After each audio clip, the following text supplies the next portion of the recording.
आदाब, सलाम, नमस्कार। Welcome to new India education trust beyond classroom motivation web series. दोस्तों, हमारी आज की इस वेब सीरीज में हमारे खास मेहमान हैं। हमारे मेहमान हैं डॉक्टर सतीश कुमार फोगत, जो कि डायरेक्टर हैं Phogat public senior secondary school Faridabad. Doctor Satish जो हैं, उनकी पर्सनैलिटी एक बहुत ही डायनामिक पर्सनैलिटी के मालिक हैं और हिंदी और अंग्रेजी दोनों भाषाओं पर महारत हासिल है आपको। और बहुत सारी दुनिया के बहुत सारे कंट्रीज में आपने सफर किया है, बहुत सारे अवार्ड्स आपको मिले हैं, क्योंकि आप शिक्षा के क्षेत्र में काम कर रहे हैं। और आपका जो स्कूल है Phogat public senior secondary school, वो फरीदाबाद के जाने माने स्कूलों में माना जाता है। तो आइए आज हम मिलते हैं डॉक्टर सतीश कुमार फोगत साहब से और जानेंगे उनकी जो सक्सेस स्टोरी है उसके बारे में, और जो उनकी जो समाज सेवा और उनकी अभी राजनीति में भी कुछ काम कर रहे हैं सतीश साहब। तो हम जानेंगे उनके बारे में उनसे खुद। Welcome doctor Satish. बहुत बहुत धन्यवाद। बड़ा एहतराम करता हूं आपका कि आपने मुझे अपने साथ जोड़ा और मेरे जीवन के कुछ लम्हों को प्रदर्शित करने के लिए मुझे यहाँ बुलाया।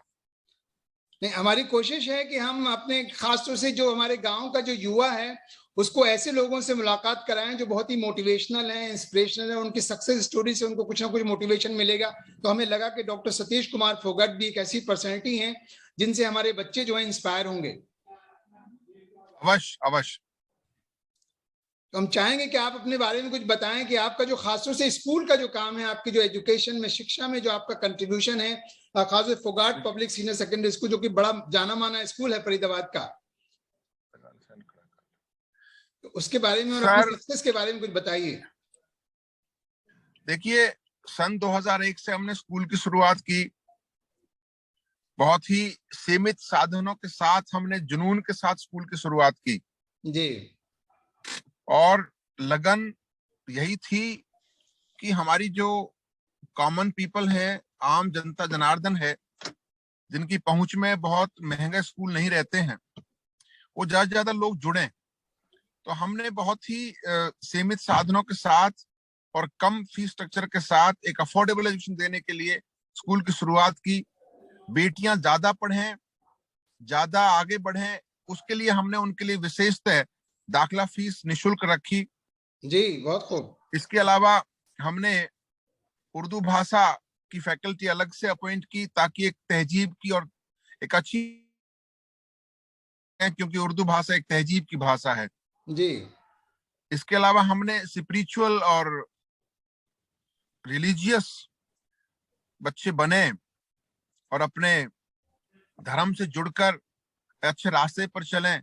हमने हवन यज्ञ जैसी व्यवस्था भी स्कूल के अंदर की, जो प्रतिदिन स्कूल में होती है जी। और जितने भी सारे फेस्टिवल्स हैं, चाहे वो ईद है या होली है, उनको बड़े उत्साह के साथ सभी के साथ मिलजुल कर मनाने की एक परंपरा कायम की। यही हमारे भारतवर्ष की, हमारा जो खूबसूरत देश है, उसकी पहचान भी यही है। हाँ, विविधताओं में एकता हमारे देश की खूबी है और उसको हमने स्कूल के प्लेटफॉर्म पर उकेरा और वहां पर उसको देने की कोशिश की और वो काफी हद तक उसमें कामयाब भी हुए। हमने हिंदू बच्चों से कहा कि वो बेटा ईद पर अधिक से अधिक अपने मुस्लिम साथियों के, भाइयों के, दोस्तों के घर जाएं, और मुस्लिम बच्चों से कहा कि बेटा आप दिवाली पर, होली पर एक दूसरे के घर जाएं, मिठाई खाएं, संदेश दें। आप उनके उसमें उत्साह से भाग लें और वो आपके त्योहार में उत्साह से भाग लें। एक दूसरे के लिए हम बने हैं, हम एक दूसरे के लिए हैं, एक दूसरे के विरोध के लिए नहीं, बल्कि एक दूसरे के साथ देने के लिए हम हैं। बिल्कुल। तो ऐसा पैगाम हमने दिया।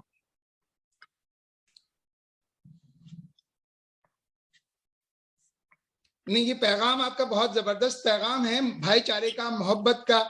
और इसी पैगाम को अगर सारे स्कूल, सारे शिक्षाविद अगर इस पैगाम को अपने बच्चों के थ्रू, तो हमारे पास कितनी बड़ी रिसोर्स होती है, बच्चे जो है हमारे रिसोर्सेज हैं, वो इतनी बड़ी रिसोर्सेज है हमारे पास कि अगर हम ऐसा पैगाम दें तो हमारे भारतवर्ष में, हमारे देश में कोई जो है ये जो पैगाम है खूब फले फूले और फिर हमारा देश दिन दूनी रात चौगुनी तरक्की करेगा, क्योंकि मोहब्बत ही है जिससे देश तरक्की कर सकता है।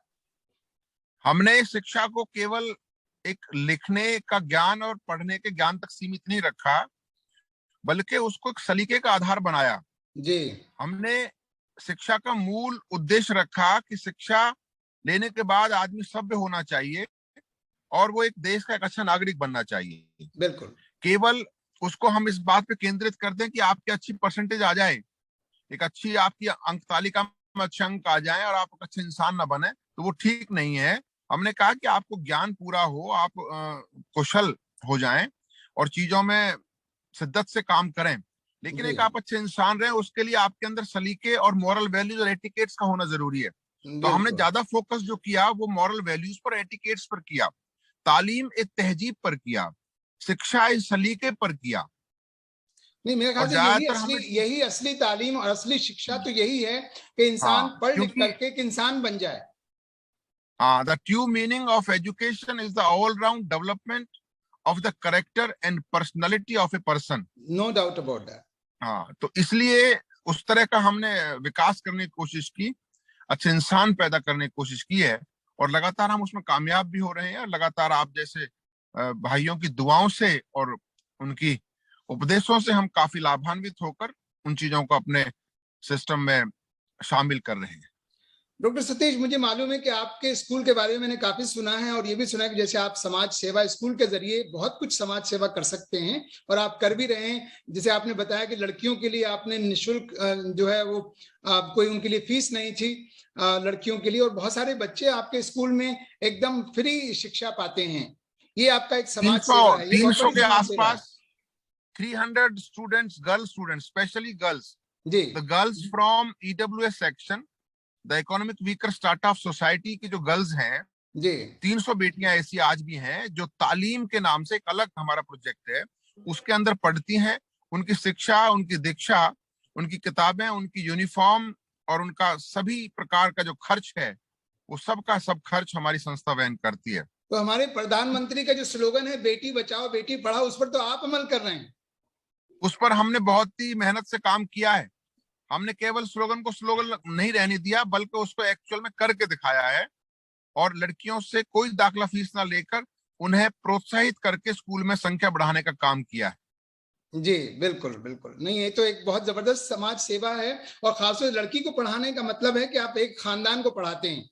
लड़की अगर एजुकेटेड होती है तो एक पूरे खानदान को आगे, जाहिर सी बात है, अब वो बच्चों को देखती है, बच्चों को पढ़ाएगी, वो एक पूरा खानदान उसका जो है वो एजुकेटेड होता है। ये सबसे इम्पोर्टेंट काम है जो लड़कियों के सेवा आप कर रहे हैं, लड़कियों को फ्री शिक्षा आप दे रहे हैं, एक बहुत बड़ा काम है। मतलब आप समाज सेवा से अब आप, मैंने पिछले दिनों देखा कि आप कुछ राजनीति क्षेत्र में भी आपकी एंट्री हो रही है।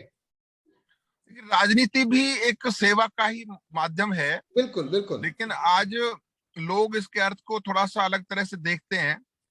लेकिन इसका मूल जो अर्थ है राजनीति का, वो सेवा ही है, कि हमें वो अधिकार मिल जाते हैं जिनसे हमें मद मिल जाता है, वो हमें फंड्स मिल जाते हैं जिनसे हम अधिकारियों के माध्यम से अच्छे व्यवस्थाएं करा सकते हैं। बिल्कुल चाहे वो नालियों की बात हो, गली की बात हो, रोशनी की बात हो, अच्छे चलने के लिए रास्ते हों, और बहुत तमाम तरह की जो सिविक एम्यूनिटीज हैं, वो सही जन्नत के रूप में हम बनाए अपने प्रदेश को, देश को, उस मोहल्ले को जहां पर हमें वो पावर्स मिलती हैं। तो उसका इस्तेमाल भी हम लोगों के सलीके के लिए और उनके अच्छे जीवन यापन के लिए कर सकते हैं।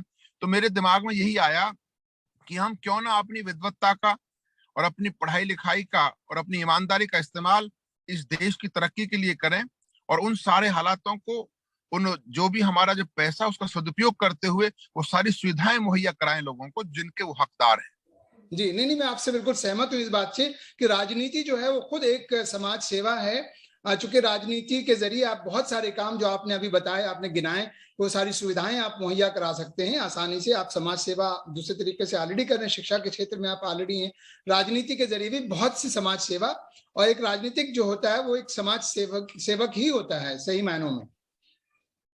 राजनीति एक ताकत देती है, हमें एक रास्ता दिखाती है राजनीति आगे बढ़ने का, और हम निश्चित तौर पर उस ताकत का इस्तेमाल मजलूमों को उद्धार करने के लिए, और जो विपन्न लोग हैं उनको संबल और सहारा बनने के लिए, और इसके अलावा बहुत सारे वो तरीके हैं, लोक कल्याणकारी योजनाएं हैं, उनको हम धरातल पर उतार कर लोक कल्याण हित में काम कर सकते हैं, और उन्हें अमली जामा पहनाकर हम इस प्रदेश की, देश की, समाज की उन्नति और उत्थान में एक अहम भूमिका अदा कर सकते हैं। No doubt about that, no doubt. Doctor Satish, मैं जानना चाहूंगा, आपका जो स्कूल है बहरहाल एक बहुत बड़ा स्कूल है, और मुझे ये, मेरे जानकारी में ये है कि आपके स्कूल में बहुत सारे बच्चे जो हैं वो रूरल एरियाज से आते हैं, जो आपके आसपास के जो गांव हैं, और या वैसी आबादियां जहां लोअर मिडिल क्लास का तबका रहता है, वहां से बच्चे आपके यहाँ आते हैं, उसके बावजूद आपका जो स्टैंडर्ड है स्कूल का वो एक बहुत ऊंचा स्टैंडर्ड है आपके स्कूल का। किस तरीके से आप स्टैंडर्ड मेंटेन करते हैं उन बच्चों को? जाहिर सी बात है असली शिक्षा, असली सेवा यही है कि आप लोअर मिडिल क्लास और रूरल क्लास के बच्चों को आप शिक्षा दे रहे हैं और उसका स्टैंडर्ड भी आप मेंटेन कर रहे हैं। किस तरह से? देखिए, वो बच्चे आर्थिक रूप में कमजोर जरूर हैं, लेकिन वो मानसिक तौर पर और शारीरिक तौर पर बहुत मजबूत है जी। तो हमने उनको ये बताने की कोशिश की है कि आपकी आर्थिक बदहाली, आर्थिक तंगी अल्टीमेट आपके नुकसानदायक नहीं हो सकती। आपका मन स्ट्रांग हो, आपका तन स्ट्रांग हो, आपके इरादे मजबूत हों, तो आप फोगाट संस्थान में अच्छी शिक्षा लेकर एक अच्छे ऊंचे मुकाम पर पहुंच सकते हैं। और हम ऐसे बच्चों को ही बहुत मेहनत करते हैं जो बेचारे आर्थिक रूप से कमजोर हैं, उनके साथ बहुत मेहनत करके उनको आगे बढ़ाते हैं, ताकि उन्हें कभी भी अपनी आर्थिक तंगी अपने रास्ते में रोड़ा नजर ना आए। और उसको रोड़ा हम बनने नहीं देते जी। हमने इसलिए बहुत ही अफोर्डेबल फीस रखकर, और जो बच्चे मेरिटोरियस हैं, बहुत इंटेलिजेंट हैं, बहुत ही जीनियस हैं, और किसी कारण से उनके पास पैसा फीस देने के लिए, किताब खरीदने नहीं है, तो उनकी मदद हम करते हैं। और आप जैसे महानुभावों से, दानी दाताओं से भी हम कहीं ना कहीं उनको मदद करवाते हैं जी। ताकि उनके कोई रुकावटें उनकी पढ़ाई में ना आए। हाँ, यानी फाइनेंस के अभाव में जो है वो उनकी शिक्षा जो है वो उसमें कमी नहीं रहती है, उसको कहीं ना कहीं से आप जो है किसी न किसी तरीके से पूरा कराते हैं। अब ये 300 बेटियां जो पढ़ रही हैं, इनकी माताएं बेचारी घरों पे काम करती हैं, कोई चौका बर्तन काम करती है, कोई बेचारी कहीं पे मजदूरी करती है, वो पढ़ा नहीं सकते इनको। वो इनको मजदूरी बनाना चाह रहे थे, लेकिन हमने कहा नहीं, आप मजदूरी कर रहे हैं एक अलग बात है, लेकिन इन बच्चों को हम एक अच्छे मुकाम पर लेके जाएंगे। इनको शिक्षा के लिए आप हमारे पास भेजिए, और इनकी किताब, कॉपी, बस्ता और पढ़ाई लिखाई सारी हम कराएंगे। और हमने कराई, और कई सारी बच्चियां उसमें बहुत ही अच्छे नंबर लेकर अब अगली क्लास में पहुंची हैं। जी जी। तो हमें कहीं ना कहीं लगता है कि हम कुछ कर पा रहे हैं इस समाज के लिए। बिल्कुल बिल्कुल, नहीं आप बहुत कुछ कर रहे हैं। और डॉक्टर सतीश, मैं जानता हूं कि आप बहुत बिजी हैं, इस वक्त भी आप गाड़ी में हैं और कहीं बहुत इंपॉर्टेंट मीटिंग के लिए जा रहे हैं, तो मैं ज्यादा वक्त नहीं लूंगा। मैं चाहूंगा कि आप उन माँ बाप के लिए, वालिदैन के लिए, पेरेंट्स के, अभिभावकों के लिए और खासतौर से युवाओं के लिए आप कुछ संदेश अपनी तरफ से, कोई मोटिवेशनल, चूंकि आप, मुझे मालूम है आप बहुत अच्छे मोटिवेशनल स्पीकर हैं, आप उनके लिए आप एक 2-3 मिनट का कोई संदेश अच्छा सा आप देना चाहेंगे? मेरा संदेश अभिभावकों से तो ये है कि वो बच्चों को सुविधाएं देने की बजाय संस्कार दें। संस्कार अगर होंगे तो सुविधाएं वो उत्पन्न कर लेंगे, लेकिन आपने सुविधाएं देने पर जोर दे दिया, संस्कार नहीं दिए, तो वो आपकी सुविधाओं को भी, आपकी दी हुई सुविधाओं को भी नस्ते नाबूद कर देंगे। बिल्कुल। इसलिए अभिभावकों से मेरी अपील कि वो बच्चों के संस्कार देने की दिशा में काम करें, सुविधाएं देने की दिशा में कम काम करें। सुविधाएं सेकेंडरी है, संस्कार फर्स्ट है। फर्स्ट है, बिल्कुल बिल्कुल। हाँ, और हमारा जो बच्चे हैं, उन बच्चों से आग्रह ये है और हिदायत है इस तरह की, जो बेचारे स्कूल में पढ़ने वाले बच्चे हैं या जो स्टूडेंट्स हैं, कि वो अपनी पढ़ाई इस तरह की पढ़ाई करें कि जिस पढ़ाई का इस्तेमाल इस समाज के लिए और देश के लिए हो सके, और वो पढ़ लिख कर एक गुणी व्यक्तित्व बने, इस देश के एक धरोहर बने। पढ़ लिख कर कोई आईटी फील्ड से पढ़कर और बाद में वो हैकर बन जाए, जी, तो वो हमें नागवार गुजरती है बात। बिल्कुल। वो भले ही पढ़ाई लिखाई में थोड़े कम रह जाएं, कम डिग्रियां लें, लेकिन जितनी डिग्रियां लें, जितने पढ़ें, वो पढ़ाई उसकी सकारात्मक तरीके से हो और देश के, समाज के और परिवार के और अपने सब लोगों के लिए हित में हो। जी बिल्कुल, ऐसी पढ़ाई वो करें। बिल्कुल बिल्कुल बिल्कुल। बहुत ये बहुत उनसे मेरी अपील है। बहुत सही आपका संदेश युवाओं के लिए भी और अभिभावकों के लिए भी। और एक बार फिर मैं चाहूंगा कि आपने जो शुरू में एक संदेश दिया था, मोहब्बत का पैगाम, उस अगर मोहब्बत के पैगाम को आप एक बार फिर दोहरा दें सभी के लिए, खासतौर से युवाओं के लिए, जो आजकल हमारे देश में माहौल है, जो कई जगह ऐसा हो रहा है, जो नफरत का माहौल फैल रहा है, उसको खत्म करने के लिए हम मोहब्बत का पैगाम आप अपनी तरफ से जरूर दें। मोहब्बत, मुझे इश्क है सरजमी से, मुझे इश्क है सरजमी से, मुझे इस सरजमी से इश्क है। ये सरजमी जो सबकी है, सब कुछ धुआं है, आसमां थोड़े है, हर किसी का खून शामिल है वतन की मिट्टी में। किसी के बाप का हिंदुस्तान थोड़े है। बहुत खूब। तो कुछ लोग ये समझ लेते हैं कि हमारे अंदर सभी का हिंदुस्तान है और सभी का खून इस वतन की मिट्टी में शामिल है, तो सभी का ये देश है, सभी इसका सम्मान करें और इस देश के लिए जज्बे के साथ और उत्साह के साथ जिएं। यही मेरा संदेश है। और इस देश की जय जयकार और ये देश विकासशील से विकसित तभी हो पाएगा जब हमारी सोच इस तरह की होगी। बिल्कुल, जब हम आपस में मिलजुल कर रहेंगे, प्यार से रहेंगे, मोहब्बत से रहेंगे कि तो देश जो है वो दिन दूनी रात चौगुनी तरक्की करेगा। मेरे इस देश का नाम और भी ऊंचा और भी महान हो जाए, गर मेरे देश का हर हिंदू विवेकानंद और मुसलमान कलाम हो जाए। क्या बात, बहुत खूब, बहुत ही सुंदर संदेश, बहुत ही खूबसूरत मैसेज जो आपने दिया। डॉक्टर सतीश कुमार फोगाट साहब, आपका बहुत बहुत शुक्रिया, आपने अपने बिजी शेड्यूल से हमें वक्त दिया। बहुत बहुत शुक्रिया। फिर कभी फिर जरूर आपसे मुलाकात होगी। Thank you very much. आदाब। आदाब। दोस्तों, ये थे हमारे आज के मेहमान डॉक्टर सतीश कुमार फोगाट, जो कि डायरेक्टर हैं Phogat public senior secondary school Faridabad. आपने देखा कि आपके पास बहुत ही अच्छा सा आप समाज सेवा कर रहे हैं और समाज सेवा का साथ साथ अब आप जो है राजनीति में भी एंटर हो रहे हैं और आपका कहना है कि राजनीति के जरिए भी समाज की सेवा की जाती है। और इसमें कोई शक भी नहीं है कि राजनीतिक जो सही असली जो राजनेता होता है वो सही मायनों में समाज का सेवक होता है। इस तरीके से, और सतीश फोगाट साहब तो अपने स्कूल में 300 बच्चियों को फ्री शिक्षा दे रहे हैं, जो कि एक बहुत बड़ा काम है, बहुत बड़ी सेवा है। अगर आप लड़कियों को पढ़ाते हैं तो उनकी वो पूरी सेवा एक बच्ची की नहीं बल्कि पूरे खानदान की, चूंकि वो बच्ची जो है पूरे खानदान की शिक्षा की जिम्मेदारी लेती है। और माँ जो है वो जाहिर सी बात है बच्चे की पहली दरसगाह होती है, पहला स्कूल जो है वो माँ की गोद होती है। तो अगर आपने बच्चियों को पढ़ाया, उनको तालीम दिलाई, उनको आला तालीम दिलाई, तो आप समझिए कि कोई भी फिर आपके यहाँ आपके देश में जो है अशिक्षित नहीं रहेगा। बहरहाल हमारा ये आज का प्रोग्राम अगर आपको पसंद आया तो इसे लाइक और शेयर करना ना भूलें और अपने दोस्तों, अपने मित्रों, अपने अजीजों से कहें कि हमारे इस चैनल को new India education trust beyond classroom को सब्सक्राइब जरूर करें, क्योंकि ये आपका अपना चैनल है। थैंक यू, शुक्रिया, धन्यवाद। Have a great time.